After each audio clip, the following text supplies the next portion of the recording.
Okay વિદ્યાર્થી મિત્રો, આજે છે હવે જે છે હું તમને 12th સાયન્સ કેમેસ્ટ્રી ચાલુ કરીશું. બીજી વસ્તુ, ઓફલાઈન જે છે ઓફલાઈન કોચિંગ પણ ચાલુ જ છે, વર્ષોથી ચાલુ છે, ઠીક છે. પણ હું તમને કહી દઉં કે ઓફલાઈન કોચિંગ જે છે એ ચાલે છે અમારું સોનગઢમાં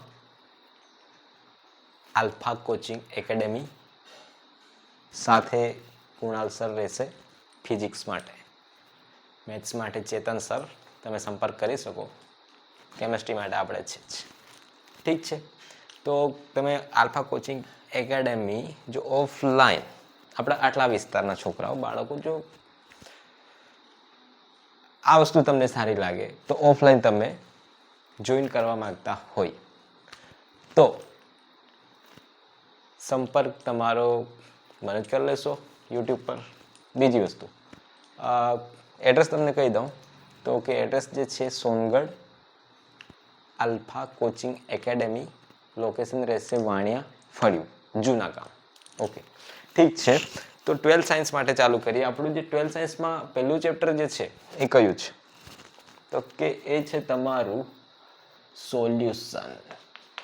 ઇધર લગાના પડેગા ના, સોલ્યુશન. ગુજરાતી અને ઇંગ્લિશ બે રીતે ભણવામાં આવશે, બરાબર, ઠીક છે. એટલે ગુજરાતી મીડિયમ અને ઇંગ્લિશ મીડિયમ બંનેને આઈડિયા આવશે, બરાબર. પણ સમજવા માટે માતૃભાષામાં જ સમજાવીશું. ઓકે, તો અહીંયા જે છે સોલ્યુશન તમારી રિક્વાયરમેન્ટ પ્રમાણે હિન્દીમાં સમજાવી દેશું, એવું કઈ ઇસ્યુ છે નથી. ઓકે, તો ઓફલાઈન તો ચાલુ થઈ ગયા છે, પણ ઓનલાઈન માટે આપણે આજથી ચાલુ કરીએ છીએ. ઓનલાઈનમાં તમને હાલ પૂરતું તમને કેમેસ્ટ્રી જ મળશે, ફિઝિક્સ માટે તમને સમય લાગશે, બરાબર છે. પણ તમારી રિક્વાયરમેન્ટ પ્રમાણે કે કેટલા સ્ટુડન્ટ થાય છે એના હિસાબે પછી ઓનલાઈન ફિઝિક્સ પણ આપણે ચાલુ કરીશું. ઓકે, સોલ્યુશન એટલે કે જે છે સોલ્યુશન એટલે દ્રાવણો, દ્રાવણ શરબત. ઓકે, દ્રાવણો. હવે કે વસ્તુ તમને કહું ને તો કે દ્રાવણો ભણવાનું છે, પેલું ચેપ્ટર છે 4 માર્કનું, એક ન્યુમેરિકલ પણ દાખલો પણ આવે છે. આજના લેક્ચરમાં ખાલી ઇન્ટ્રોડક્શન આપીશ તમને કે શું ભણવાનું છે, કેવી રીતે કરવાનું છે, ક્યાંથી આવશે, કઈ રીતે તૈયારી કરવાની છે. ઓકે, ધેન આપણે રોજિંદા જીવનમાં જે છે ઉપયોગ કરીએ છીએ એ વસ્તુ તમે સમજો કે આપણા દૈનિક જીવનમાં જે વસ્તુઓ છે એ વસ્તુઓમાં જે કોઈ પણ વસ્તુ તમને પ્યોર ફોર્મમાં મળશે નહીં, શુદ્ધ અવસ્થામાં તમે શોધી જ નહીં શકો, બરાબર છે. શુદ્ધ અવસ્થામાં એ પદાર્થ કે વસ્તુ તમને મળવાની નથી, એમાં 2 કે 3 વધારે પદાર્થોનું મિક્સચર જ રહેવાનું છે, એટલે કે સોલ્યુશન છે, વન ટાઈપ ઓફ સોલ્યુશન, દ્રાવણો છે. ઓકે, તો એવા કેટલાક એક્ઝામ્પલ કે જે આપણે રોજિંદા જીવનમાં આવે છે અને તમે જો લો છો ને એ વસ્તુ જે હું અહીંયા હાલ જે લખીશ જે 1 માર્ક્સમાં આવે છે. આ વર્ષમાં પણ 2024માં પણ આ 1 માર્ક્સમાં આવ્યું હતું અને હલકામાં લેવાનું નથી. તો એ કયું છે તો કે અહીંયા તમે સમજો તો કે આપણા રોજિંદા જીવનમાં યુઝમાં આવે એવું તો એક તમે જુઓ કે બ્રાસ. બ્રાસ એટલે પિત્તળ.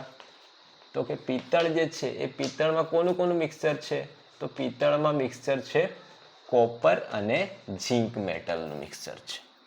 એ પ્રમાણે બીજું તમે જોવા જશો તો જર્મન સિલ્વર છે, બીજું છે તમારી પાસે આ 1 માર્ક્સ માટે છે જર્મન સિલ્વર. સિલ્વર ગુજરાતીમાં લખવું પડશે જર્મન સિલ્વર, નહીં તો તમે કહેશો કે સાહેબ તમે ગુજરાતીમાં કીધું, ગુજરાતીમાં તો લખ્યું જ નહીં, બરાબર. તો જર્મન સિલ્વર, તો જર્મન સિલ્વરમાં કોણ કોણ છે તો જર્મન સિલ્વરમાં આવશે કોપર, ઝિંક અને નિકલ, બરાબર. 1 2 અને આ ત્રીજું લઈએ તો ત્રીજું થશે તમારું બ્રોન્ઝ. બ્રોન્ઝ, કાંસુ, તમે કહી શકો તાંબુ, બરાબર. બ્રોન્ઝ મેડલ મળ્યું તો એમાં થશે તમારું કોપર પ્લસ એસએન. એસએન ને તમે બુકમાં લખેલું છે કે ટીન, શું લખેલું છે ટીન ધાતુ છે, સ્ટેનસ તમે કહી શકો, ઠીક છે. આનું મિક્સચર છે. બીજી વસ્તુ તમને શું કહી છે કે 1 ppm જો ફ્લોરાઇડ હોય પાણીમાં ઇન વોટર શું થશે, એ શું કહે છે કે વોટરમાં પાણીમાં, શેમાં પાણીમાં 1 ppm આ સવાલ પૂછાયો હતો તો કે 1 ppm જે છે ફ્લોરાઇડ શું ફ્લોરાઇડ પાણીમાં હોય તો એ દાંતનો ક્ષય રોકે છે એટલે કે દાંતનો સડો ટીથ ડીકે એવું બુકમાં લખેલું છે ઇંગ્લિશમાં ટીથ ડીકે દાંતનો સડો રોકે છે 1 ppm પણ જો આ જ પાણીમાં એની વેલ્યુ કેટલી થઈ જાય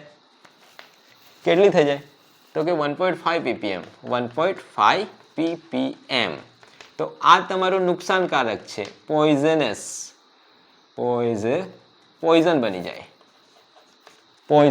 એટલે કે ઝેરી સાબિત થાય અને એના લીધે શું થાય દાંત પર ડાઘા પડે એવું ગુજરાતીમાં લખ્યું છે દાંત પર ડાઘા પડે બરાબર ઝેરી સાબિત થાય એ પ્રમાણે તમને કહું તો NaF શું NaF સોડિયમ ફ્લોરાઇડ બરાબર ઉંદર માટે કોના માટે રેટ RAT આવે ઉંદર જે છે ઉંદર માટે ઝેરી સાબિત થાય એટલે કે જે આપણે જે મેડિકલમાં જેની કે ઉંદર મારવાની દવા કે ફોરેટ આપો ઠીક છે ફોરેટ આપો તો એ જે છે શું તમારું સોડિયમ ફ્લોરાઇડ છે તો આપણે કહીએ કે સોડિયમ ફ્લોરાઇડ ઉંદર માટે ઝેરી છે આ બધું 1 માર્ક્સ માટે છે આ તમારા પહેલા પેજ પર છે બરાબર બ્રાસ કોનું મિક્સર છે મિશ્ર ધાતુ છે તમારું કોપર અને ઝીંક જર્મન સિલ્વર કોપર ઝીંક નિકલ બ્રોન્ઝ કોપર ઝીંક બધામાં કોપર ઝીંક આવે છે અહીંયા કોપર અને ટીન છે પણ શું છે કોપર અને ટીન છે જર્મન સિલ્વરમાં નિકલ એડ કરવાનું છે બધું યાદ રહેશે 1 ppm પાણીમાં રહેશે તો દાંતનો ક્ષય અટકાવશે ટીટ ડીકે 1.5 થઈ જશે તો આ યાદ રાખજો આ પૂછાયેલું છે ઉપરવાળું બી યાદ જ રાખવાનું છે તો એ છે તમારું 1.5 ppm દાંત પર ડાઘા પડે એટલે કે પોઈઝનસ સાબિત થાય ઝેરી સાબિત થાય છે શું થાય છે ઝેરી સાબિત થશે અને સોડિયમ ફ્લોરાઇડ ઉંદર માટે કોના માટે ઉંદર માટે સ્પેલિંગ જોઈ લેજો આપણે જે છે કેમિસ્ટ્રીમાં ચાલશે સ્પેલિંગ RAT હોય કે RET પણ બદલાઈ તો જવાનું છે પછી બરાબર છે ઉંદર માટે ઝેરી સાબિત થશે હવે આ વસ્તુ થઈ ગઈ બેઝિક હવે આપણે જોવાનું છે સોલ્યુશન શું જોવાનું છે સોલ્યુશન એટલે કે અહીંયા જ લઈ લઉં દ્રાવણો જોવાના છે તો આ દ્રાવણ કેવી રીતે બને છે તો દ્રાવણ તમારા બનશે તો કે એક રહેશે ઉલટું લેવું પડશે ને તો કે એક લેવું પડશે મારે સોલ્વન્ટ બીજો લેવો પડશે સોલ્યુટ તો આપણું બનશે સોલ્યુશન શું બનશે સોલ્યુશન અહીંયા કહી દઉં સોલ્વન્ટ એટલે દ્રાવક સોલ્યુટ એટલે દ્રાવ્ય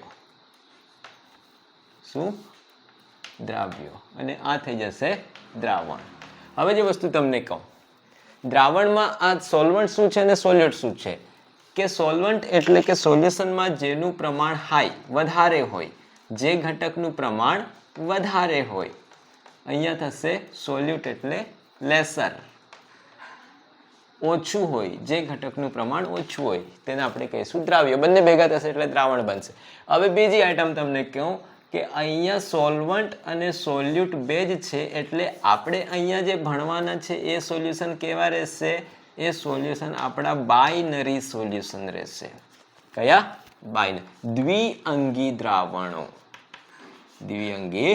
દ્રાવણો ઓકે ઠીક હે ચાલો બીજા કયા સોલ્યુશન ભણવાના છે હોમોજીનિયસ કેવા હોમોજીનિયસ આ બધું સમજાવું તમને એટલે કે સમાંગ દ્રાવણ કેવા સમાંગ દ્રાવણનું એક્ઝામ્પલ એ સ્પ્રાઇટ આખું સોલ્યુશન બનાવેલું છે સ્પ્રાઇટ આપણે બજારમાંથી લાવ્યા એ બજારમાંથી સ્પ્રાઇટ લાવ્યા એ બજારના ઉપરમાંથી એક કપ કાઢ્યું અને નીચેમાંથી બીજો કપ કાઢ્યો તો ઉપર પણ ટેસ્ટ એવો જ લાગશે અને નીચે પણ ટેસ્ટ એવો જ લાગશે એને કહીશું આપણે હોમોજીનિયસ સોલ્યુશન સમાંગ દ્રાવણ બધે ટેસ્ટ સરખો લાગશે હોમોજીનિયસ તો હિટ્રોજીનિયસ બી રહેશે તો હિટ્રોજીનિયસમાં તમે સમજો કે આપણે ખાવી છે કસાટા કેક તો કસાટા કેક તમે લઈ આવો કે કસાટા કેકમાં ઉપરનું લેયર તમને અલગ લાગશે નીચેનું લેયર અલગ લાગશે તો બંનેનો સ્વાદ ટેસ્ટ ટેસ્ટ જે છે ચેન્જ થઈ જવાના છે. તો એ હિટ્રોજીનિયસ, તો એમાં યુનિફોર્મ નથી, આમાં યુનિફોર્મ રહેશે. સ્પ્રાઇટ લાવો, થમ્સઅપ લાવો, કે આપણે ઘરે હવે બનાવવાના છે શરબત, તો શરબત બનાવીશું તો એ શરબતમાં દ્રાવણ જે છે, શરબતનું જ એક્ઝામ્પલ લો, તો એ શરબતમાં આપણે એક ગ્લાસ લો, લોટો લો, કંઈ પણ લો, તો એમાં તમે પાણી નાખી દેશો. શું નાખી દેશો? પાણી, વોટર મોલિક્યુલ નાખી દેશો. એમાં તમે નાખશો ખાંડ, ચીની, બરાબર છે, લીંબુ નાખશો, જીરું નાખશો, ક્યુમિન. તો હવે જે છે તમે વધારે માત્રામાં લીધું છે પાણી, તો એ પાણી થઈ ગયું તમારું સોલ્વન્ટ. શું થઈ ગયું? સોલ્વન્ટ, એટલે કે દ્રાવક, જેનું પ્રમાણ વધારે. ખાંડ નાખી, લીંબુ નાખ્યું, મીઠું નાખ્યું, તો આ બધી વસ્તુ છે તમારી દ્રાવ્યો, સોલ્યુટ, જેનું પ્રમાણ ઓછું, થોડી માત્રામાં નાખવાના છે. અને એક પછી એ વસ્તુ તમને કહી દઉં કે તમે જ્યારે આ વસ્તુ બધું બનાવ્યું અને લાસ્ટમાં તમને એમ કીધું કે બધાને અલગ પાડો, તો આને અલગ પાડાય એવું છે નથી, કેમ કે ગ્લાસમાં ઉપરમાંથી પણ શરબત સરખી લાગવાની, નીચેમાંથી પણ સરખી લાગવાની છે, કે હોમોજીનિયસ બની ગઈ છે, ટેસ્ટ સરખો, સમાંગ મિશ્રણ બની ગયું છે. આટલી વસ્તુ ક્લિયર થશે. દ્રાવણ, દ્રાવ્ય, દ્રાવક, વધારે ઓછું, બંને જણા છે બાઇનરી, દ્વિઅંગી. મિક્સ થઈ જાય પછી ખબર નથી પડતી કોણ કયું છે, દ્રાવક કયો ને દ્રાવ્યો કયો, સોલ્વન્ટ કયો ને સોલ્યુટ કયો, તો એને કહીશું હોમોજીનિયસ. હવે આ ચેપ્ટરમાં આપણે ભણવાનું શું છે, બરાબર? તો કે આપણે કવર કેટલું કરવાનું છે એ વસ્તુ જોઈ લો. પહેલી વસ્તુ આપણે કવર કરીશું કન્સન્ટ્રેશન ટર્મ. કન્સન્ટ્રેશન ટર્મ એટલે કે સાંદ્રતાના એકમો. સાંદ્રતાના એકમો એ કયા કયા રહેશે? તો કે એ રહેશે આપણા percentage volume by volume, percentage volume by weight, percentage weight by weight લઈ લો, પીપીએમ લઈ લો, ત્યારબાદ નોર્માલિટી લઈ લો, મોલારિટી લઈ લો, મોલાલિટી લઈ લો, મોલ લઈ લો, મોલ ફ્રેક્શન લઈ લો. આ બધું 11માં ભણી ગયા ને, પણ આપણે રિવાઇઝ કરીશું છે, બધું કરાવવામાં આવશે. એના પછી વેપર પ્રેશર એટલે કે બાષ્પ દબાણ વાળો ટોપિક આવશે. વેપર પ્રેશર, વીપી, બરાબર? વેપર પ્રેશરમાં બે વસ્તુ ભણવી પડશે. એક તો હેનરી લો, હવે અહીંયા ઇંગ્લિશમાં લખી દઈશ, અને અહીંયા આવશે રાઉલ્ટ્સ લો, એટલે કે હેનરીનો નિયમ અને રાઉલ્ટ્સનો નિયમ. બે નિયમ ભણવા પડશે. હેનરી કાકા, કયા કાકા? હેનરી કાકા અને રાઉલ્ટ બાપા, બરાબર? ઓકે. એના પછી બીજી વસ્તુ ભણવાની છે, આ સોલ્યુશનમાં ટાઈપ્સ ઓફ સોલ્યુશન જે છે, દ્રાવણના પ્રકાર, દ્રાવણના પ્રકાર, ટાઈપ્સ. તો આમાં છે તમારા ઘન, પ્રવાહી વાયુ, સોલિડ, લિક્વિડ અને ગેસ. પણ આમાં એક વસ્તુ છે આઈડિયલ અને નોન આઈડિયલ સોલ્યુશન. આદર્શ અને બિન આદર્શ દ્રાવણો. કયા? આદર્શ અને બિન આદર્શ દ્રાવણો. ઓકે, 1 2 3. ચોથી વસ્તુ ભણવાની છે colligative property. Colligative property sir ગુજરાતીમાં પણ કેવું?